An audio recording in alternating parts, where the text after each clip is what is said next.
നമസ്കാരം. മലയാളി വാർത്തയിലേക്ക് സ്വാഗതം. സംസ്ഥാനത്ത് ഇന്നും ഒറ്റപ്പെട്ട ശക്തമായ മഴയ്ക്ക് സാധ്യത. വടക്കൻ ജില്ലയിൽ മഴ ശക്തമാകും. 5 ജില്ലയിൽ ഇന്ന് അതിതീവ്ര മഴ മുന്നറിയിപ്പാണ് കേന്ദ്ര കാലാവസ്ഥാ വകുപ്പ് പ്രവചിച്ചിരിക്കുന്നത്. കാസർഗോഡ്, കണ്ണൂർ, വയനാട്, കോഴിക്കോട്, മലപ്പുറം ജില്ലയിലാണ് യെല്ലോ അലർട്ട്. മണിക്കൂറിൽ 40 കിലോമീറ്ററിൽ താഴെ വരെ വേഗതയിൽ വീശിയേക്കാവുന്ന ശക്തമായ കാറ്റിനും ഇടിമിന്നലിനും സാധ്യതയുണ്ട്. വടക്ക് കിഴക്കൻ അറബിക്കടലിനും പാകിസ്ഥാൻ തീരത്തിനും മുകളിലായി ആസ്ന ചുഴലിക്കാറ്റ് സ്ഥിതി ചെയ്യുന്നുണ്ട്. ഇന്ത്യൻ തീരത്ത് നിന്ന് അകന്നുപോകുന്ന ആസ്ന ഇന്ന് രാവിലെ വരെ ചുഴലിക്കാറ്റായി തുടരും. തുടർന്ന് സെപ്റ്റംബർ 2 രാവിലെയോടുകൂടി തീവ്ര ന്യൂനമർദ്ദമായി ശക്തി കുറയാനാണ് സാധ്യത.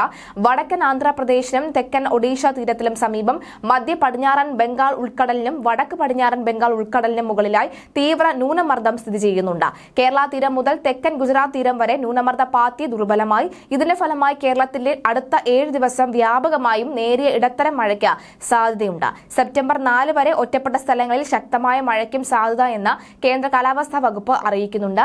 കേരള, കർണാടക, ലക്ഷദ്വീപ് തീരങ്ങളിൽ മത്സ്യബന്ധനത്തിന് പോകാൻ പാടില്ല എന്ന് കേന്ദ്ര കാലാവസ്ഥാ വകുപ്പും അറിയിച്ചു. സെപ്റ്റംബർ 1 മലപ്പുറം, കോഴിക്കോട്, വയനാട്, കണ്ണൂർ, കാസർഗോഡ് ജില്ലയിലും 2 തീയതി എറണാകുളം, തൃശൂർ, മലപ്പുറം, കോഴിക്കോട്, കണ്ണൂർ, കാസർഗോഡ് ജില്ലയിലും യെല്ലോ അലർട്ടാണ്. 3 തീയതി ആലപ്പുഴ, എറണാകുളം, ഇടുക്കി, കോഴിക്കോട്, കണ്ണൂർ, കാസർഗോഡ് ജില്ലയിലും 4 തീയതി പത്തനംതിട്ട, ആലപ്പുഴ, എറണാകുളം, കോഴിക്കോട്, കണ്ണൂർ, കാസർഗോഡ് എന്നീ ജില്ലയിലും യെല്ലോ അലർട്ട് പ്രഖ്യാപിച്ചിട്ടുണ്ട്. ഒറ്റപ്പെട്ട ശക്തമായ മഴയ്ക്കുള്ള സാധ്യതയാണ് പ്രവചിക്കപ്പെട്ടിട്ടുള്ളത്. 24 മണിക്കൂറിൽ 64.5 മില്ലിമീറ്റർ മുതൽ 115.5 മില്ലിമീറ്റർ വരെ മഴ ലഭിക്കുന്ന സാഹചര്യത്തെയാണ് ശക്തമായ മഴ എന്നതുകൊണ്ട് അർത്ഥമാക്കുന്നത്. എന്തായാലും നിലവിലെ സാഹചര്യത്തിൽ മഴയുടെ ശക്തി ഉണ്ടാകാനുള്ള സാധ്യതയുണ്ട്. അല്പ മണിക്കൂറുകൾ മുന്നേ വരെ ഇടവിട്ട് മഴ ഉണ്ടായിരുന്നു പല ഭാഗങ്ങളിലും. വടക്കൻ ജില്ലയിലും തെക്കൻ ജില്ലയിലും വിവിധ ഇടങ്ങളിൽ മഴ എന്തായാലും ശക്തി പ്രാപിക്കുകയാണ്. ഇന്ന് അവധി ദിവസമാണ്. മഴയുടെ സാഹചര്യം നിലനിൽക്കുന്നുണ്ട്. നദീതീരങ്ങളിലൊക്കെ തന്നെ അടിയൊഴുക്ക് ശക്തമാണ്.